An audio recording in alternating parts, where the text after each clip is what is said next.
Hello and welcome to Asia in Depth. I'm Tom Nagorski.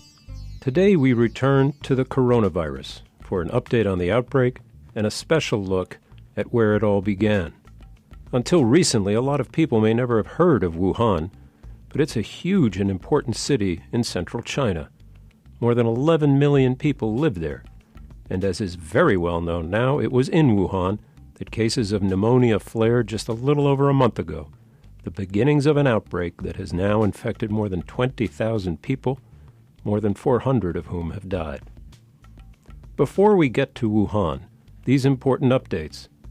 1 week ago, we spoke to Dr. Thomas Inglesby, director of the Johns Hopkins Bloomberg School of Public Health, who told us there were two fundamental metrics to watch as information emerged from inside China.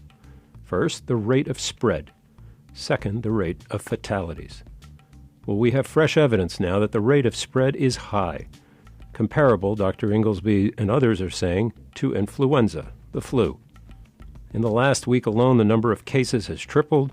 The virus has been detected in more than 24 countries, though important to note that more than 99% of the reported cases are in China.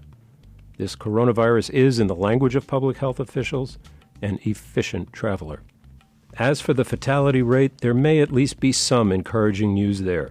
The death rate for the coronavirus outbreak stands at about 2%, and it is falling.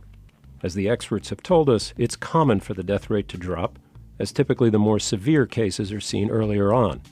By way of comparison, the death rate for the SARS outbreak in 2003 was much higher, above 10%. Now, there's a big caveat here. Anecdotal reports from inside Wuhan suggest that some people have become ill and may even have died without ever reaching a hospital. So there may well have been deaths that have gone unreported. In the meantime, China continues to clamp down on travel, particularly inside Wuhan, and many countries and air carriers have now shut down all travel to China. It's hard to fathom what the shutdown of a city of 11 million people is like, what it means for residents, the vast majority of whom remain healthy. Muyi Xiao is the visuals editor for the Asia Society publication ChinaFile. She's from Wuhan. Her parents still live there. From day one, Muyi, here in New York, has been gathering information from family and friends in Wuhan. She's watching and trying to learn everything she can about the outbreak and how it's affecting people in the place she calls home. Muyi spoke with the editor of ChinaFile, Susan Jakes. Jakes reported on the SARS outbreak from China for Time magazine. Let's start at the very beginning. How and when did you first begin to become aware that the new sickness that we now call 2019 nCoV, or 2019 novel coronavirus, was infecting people in Wuhan? I remember it was December 30th, and I was actually at my husband's home, and we were waiting for the new year to come. And then a close friend in China, who's in China, but who lives in Shanghai, he sent me a screenshot of a Douban post, a post on Douban, which is a Chinese social media. And the post is about these people in this group chat talking about, like several cases of SARS-like virus infected patients found in hospitals. And, he is a very good journalist, and he works at Chinese media. So I thought, if he got alerted, then I should too. So I just immediately sent that message to my parents as well and called them to see if they heard anything. And also my uncle is a doctor. I asked them if they heard anything from my uncle. So that's when I first heard about this thing. And what had they heard? Had your parents heard anything? Had your uncle heard anything? At that time, my parents have not talked to my uncle yet, which was, December 30th. But they have heard something. They've seen the same post in their own, community group chat because, they're in Wuhan and there are people around them talk about it already. So they heard about it, but they said they will be careful, but they don't seem to be that alerted. So we talked about it, and they were just telling me that they will keep it in mind. And I told them to try to not to go to places that are crowded. And they actually followed that in the following days. They followed your advice. Yeah, they followed my advice. Like they didn't go to anything too crowded. And also, like I checked with them if they have any masks at home. And I, previously every time when I went back to Wuhan, I actually kept a lot of masks for pollution. So we had a lot of the anti-pollution mask, which works for just like daily life, prevent the virus. So they had a lot of stuff in stock at home. Yeah. But then we reach the 22nd of January. I had actually just landed in Hong Kong then, and the news suddenly broke that Wuhan was going to be completely locked down, that people living there wouldn't be allowed to travel. And all of a sudden, this rush of information started pouring out onto social media and into the press that suggested a far larger outbreak. What were your communications with your parents like that day? I was I called them very early in the morning in their time, because I want to just wake them up to let them go get some food in stock, because I told them if you go to the supermarket late, then people might you like all the food might already run out. I messaged them when the news first came out. I think that was like around 2 p.m. Like it's our afternoon in the U.S.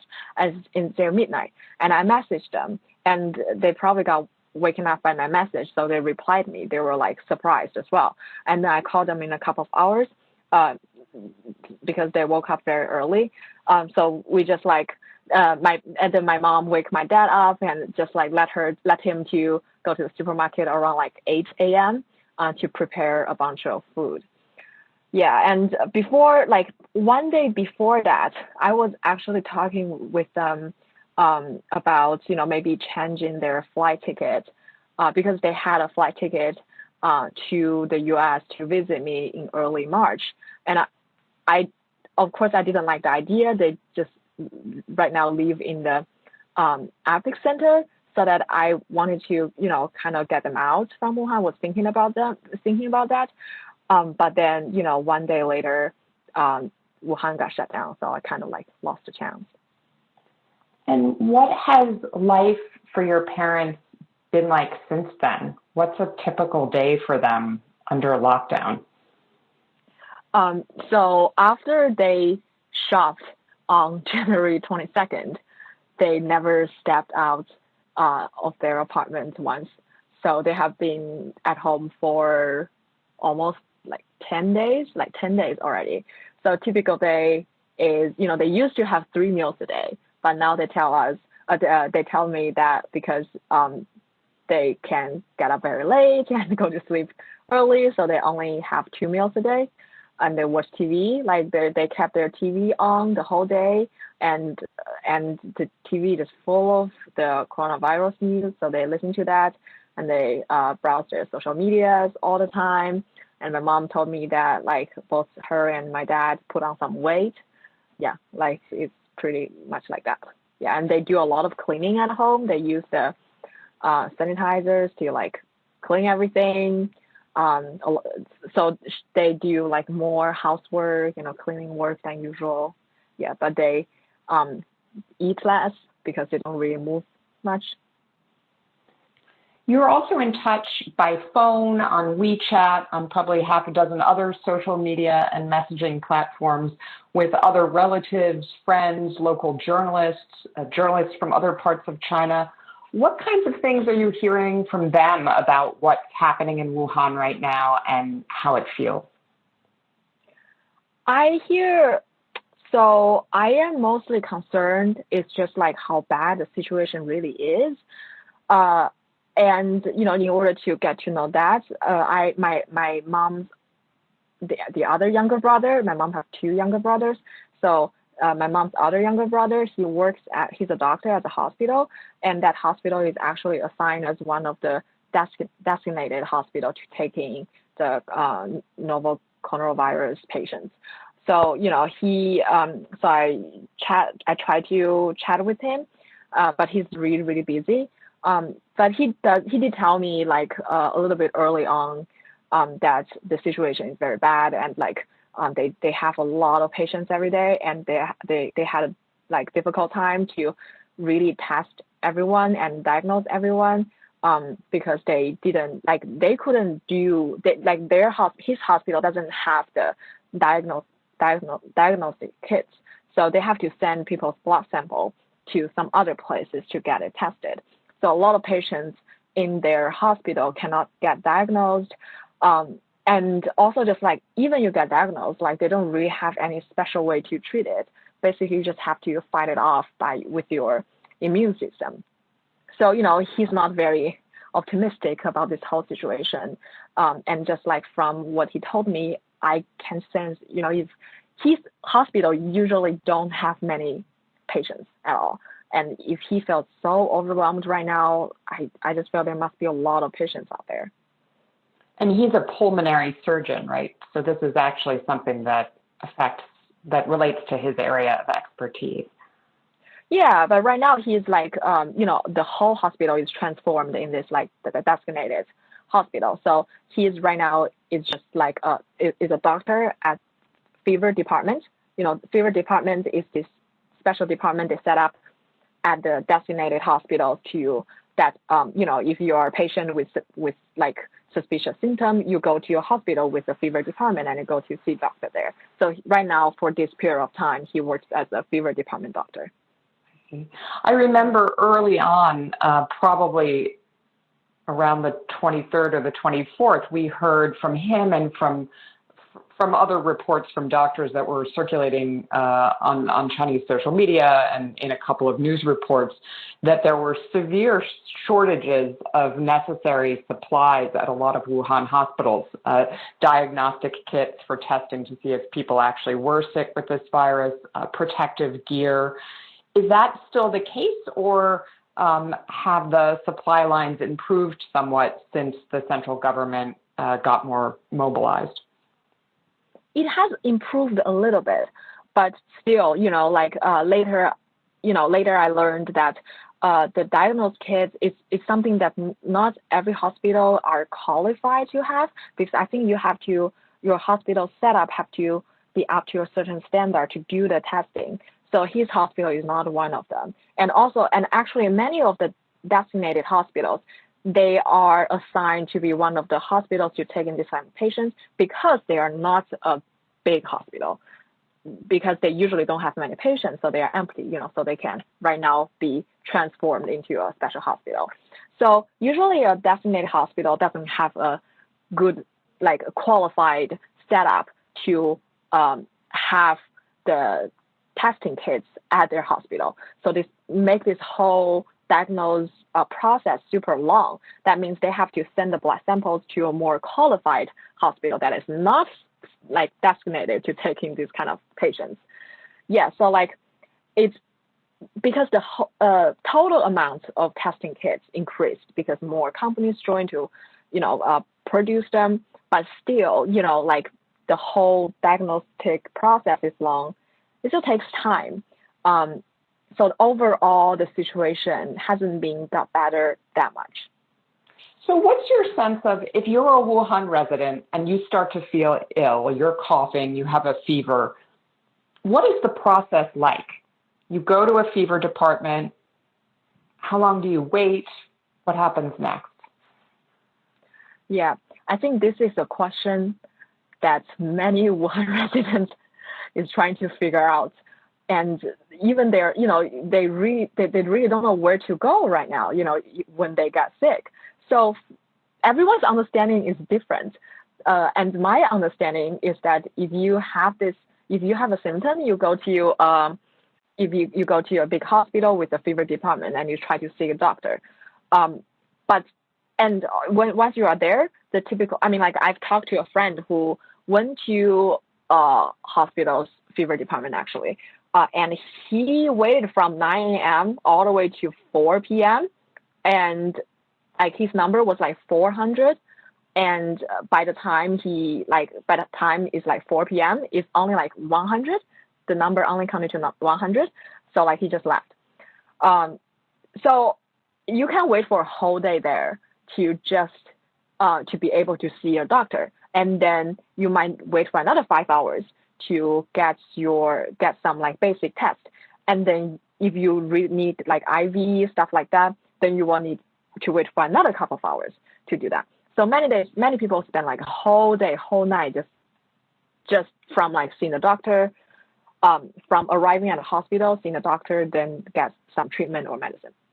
But I know that things has been changing very rapidly in Wuhan. I've also heard, I have another friend whose parents got sick, and right now she told me that, the first thing they should do is to notify the community, because right now it seems like the city, they have assigned the community level to be responsible to making record of like who is sick and in your community, and to do the first step of diagnose, like very basic diagnose with the community residents.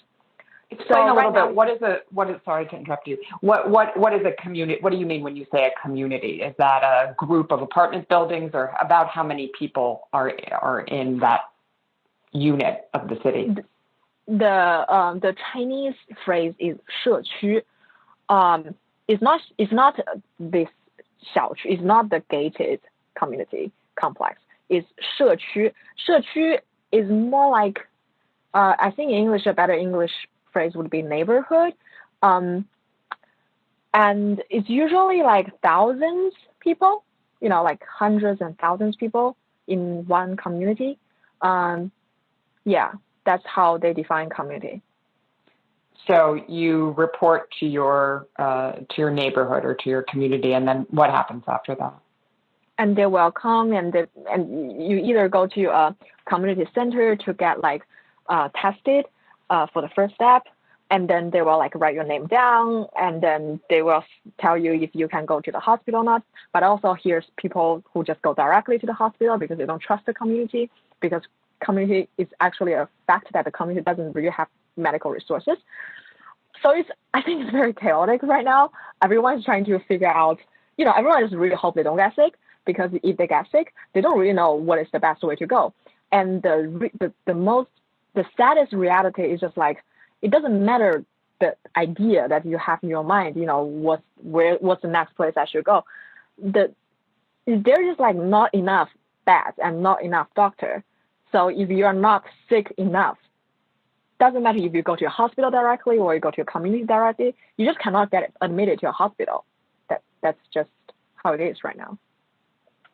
How are the people that you are talking to getting their information? I mean, I understand there's probably a range, but what do people see as the best sources of information, either on the extent of the outbreak or on specific practical information about how they can protect themselves or get diagnosed and treated if they need to? So for the past month, I would say the mainland Chinese publication has been doing a really great job on that, and including my parents, doesn't matter if you are a media professional or just like normal residents. And many people I know, they're relying on information like news articles published by publications like Caixin and Fenghuang. They've been doing very great job, and they're publishing like very inside information at a very fast speed. Yeah. So the articles that we share in our family group chat are largely like Caixin's latest articles and like Peng Pai's, this couple of media.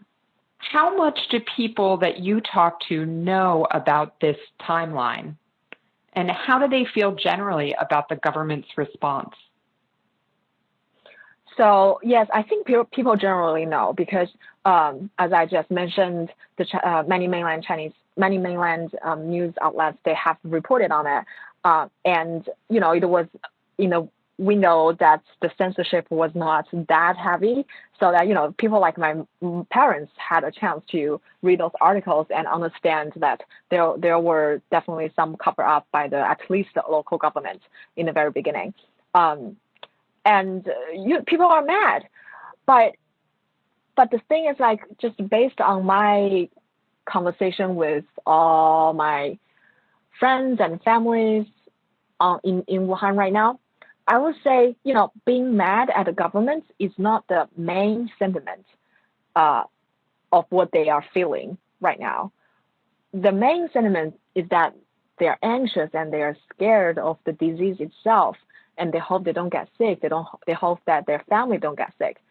And if you are in a safer space, like, let's say, like, if you have been quarantining yourself at home for like 14 days and you are not sick, then I would say people who is at this point have a little bit more time to get mad at the government and, discuss on that. And yeah, so this is a public knowledge, I would say, at least among Wuhan people, that there are cover-ups. But that what people feel mainly is not like mad at the government.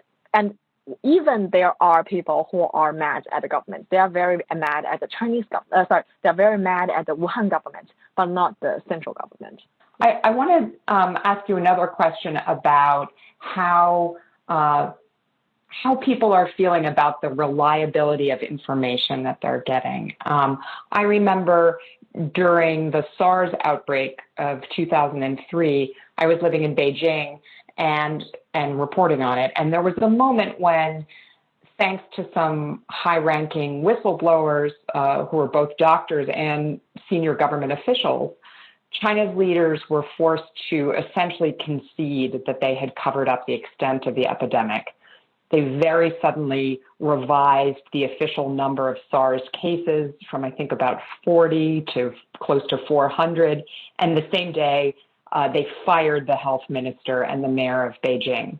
And this was just a couple of days after they had been, hospitals in Beijing had literally hidden highly infectious, very sick SARS patients from World Health Organization inspectors. In one case, putting the patients into an ambulance and driving them around Beijing for several hours until the WHO inspectors left, and in another case, transferring them from their hospital beds to a hotel. And when the true numbers came out, nobody in Beijing believed them. Everyone assumed that the outbreak was far more extensive than it actually was, and there were a couple of weeks of real panic and anger at the government. You were in Wuhan in school at the time, and I just wonder, what do you remember about SARS, and are people similarly skeptical of the information that the government is providing now, or more trusting? So yes, I was in school. I was a student in Wuhan when SARS broke out.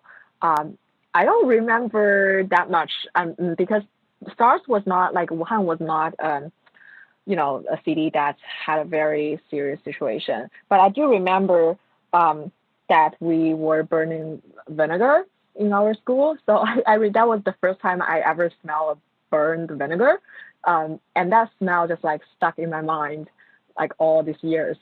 But I think our, like my parents and our teachers are relatively calm, and we didn't really like stop the classes or anything. And this time, I would say like just from my conversations with my friends and families in Wuhan, people are like skeptical. Like it's not the skepticism doesn't show us like, in a conversation, they won't just tell me it's like they must be lying. They're not gonna say anything like that. But then we would like throwing doubts around. Like I would bring up to my parents, say like, it's so weird that we have all these cases outside of China, but like the number is remain the same in Wuhan. And then we responded like, yeah, that is weird. Maybe something weird about the virus, but yeah, you don't think they are covering it up, right? It's more like this. I don't think people are like that sure the government is covering it up, but they are not excluding that possibility.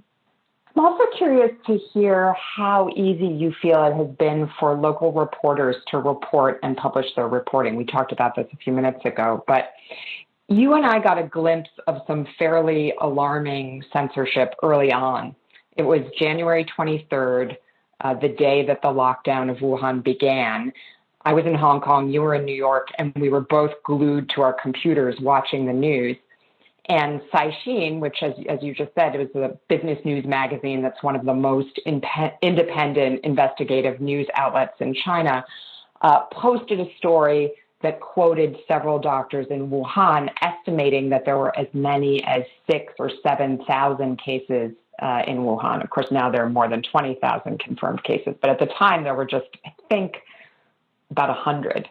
And or a couple hundred, we translated that line of that news report, and we quickly tweeted it. We tweeted out the link from ChinaFile's Twitter account, where, if I can just pause to make a tiny pitch here, we're posting all kinds of updates in video and photos. Anyway, a few minutes later, people started complaining that we had translated the story wrong.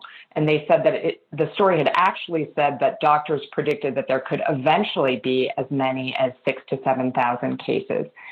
So we looked at the story, and there was the word eventually, 最终, which kind of means like in the end. And fortunately, you, Muyi, had taken a screen grab of the article when you first read it. And we compared your screen grab with the article as it was then appearing on Caixin's website. And we realized that that word had been added after the story had originally been published. But there was no correction posted, for what was a major difference in the facts of the story. And so we were very curious about that. And we showed these two different versions of the story to folks on Twitter. And then you got on the phone and spoke to some friends in the Caixin newsroom, and they were fuming because it turned out that they had been ordered to add the word eventually to the piece, and it was the first version that had actually been correct. So how much are you hearing that kind of thing is still happening? And in the days since then, there's been some really strong reporting from members of the Chinese press. Do you think that's going to be able to continue? No, I am not positive about that because, like Caixin had some pressure on that piece, as well as many other pieces, but at least they could publish them at that time. But I have multiple journalist friends from different mainland Chinese media have been telling me the past 2 days that the very heavy censorship has kicked in. Multiple news outlets have received orders to be, either be very careful publishing the future news, or even they might need to delete some of their previous news. That's why there are some volunteers online, they actually made a list of all the previous news articles from mainland news outlets together, and then just during the time, they put this list in the past Saturday, and some friends and we start to translate them and archive them. And just in the process of us archiving it, and we realized some link was initially available, and then it's just invalid right now. So So these are already published stories that are already starting to disappear from the internet.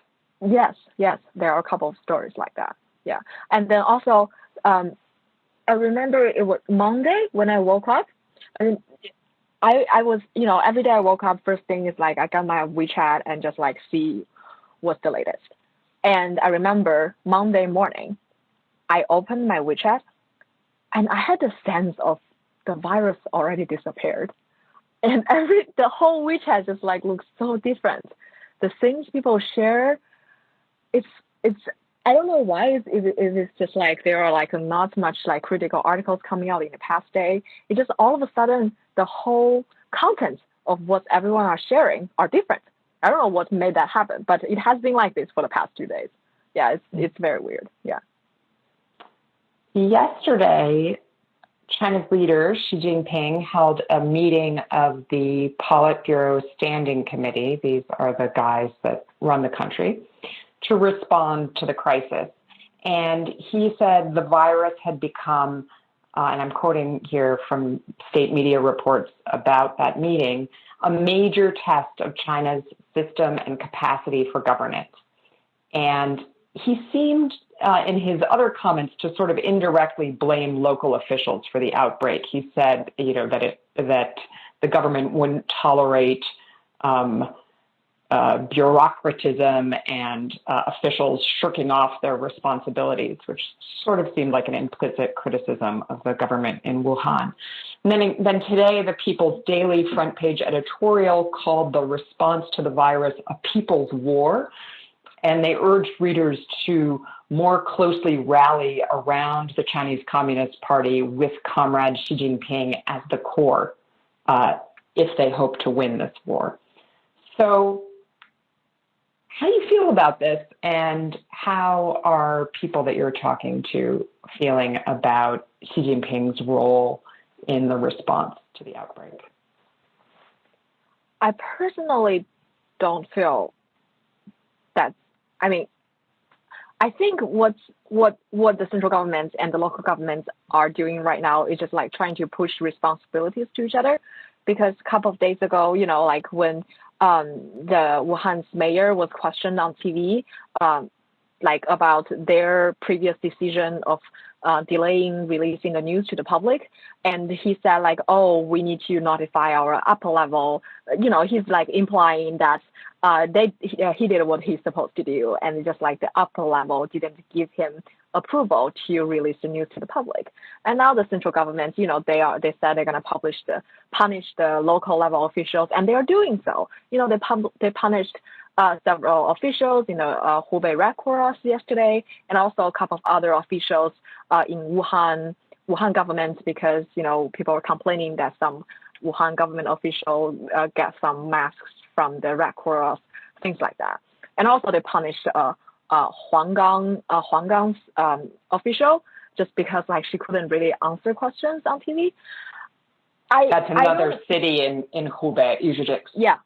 Huanggang that's another city in Hubei. Yeah. Yes, and it has the second largest amount of patients other than Wuhan right now. So I actually think if the Wuhan's mayor is telling the truth, which I tend to believe that, because they might actually need to report what they know to the upper level. Because I think since Xi Jinping become our president, and the governments tend to have this culture that less and less people are willing to stand out and like speaking the truth inside of the party and inside of the government. So if he's saying that he needs the upper level to approve, and he doesn't want to make a mistake because he decided to do something that he thinks he's supposed to do. I'm not saying that that's what he thinks. I'm just saying like based on what he's telling us, I'm not gonna be surprised if that's the truth. And I think the whole system right now is cultivating and encouraging people to not speaking out and to follow this one leader. And I actually think that's the root of a lot of problems right now. I don't know many other, because like I only talk about this with people, with other Chinese people, overseas. I don't really talk to this with my friends and family in Wuhan via WeChat. So I don't really know what they think about Xi Jinping. But some friends here, in the U.S. do share same thoughts with me, similar thoughts. Yeah. One more question, and this is just a broad question. Just given your extensive contact with people living in Wuhan, what, if anything, do you think is being missed in the coverage of the outbreak that we're reading? What should we be paying attention to that we're not? I do think, so far we have whistleblowers from hospitals, from medical world, who is speaking out to tell us about what was the early days like when they first noticed this virus.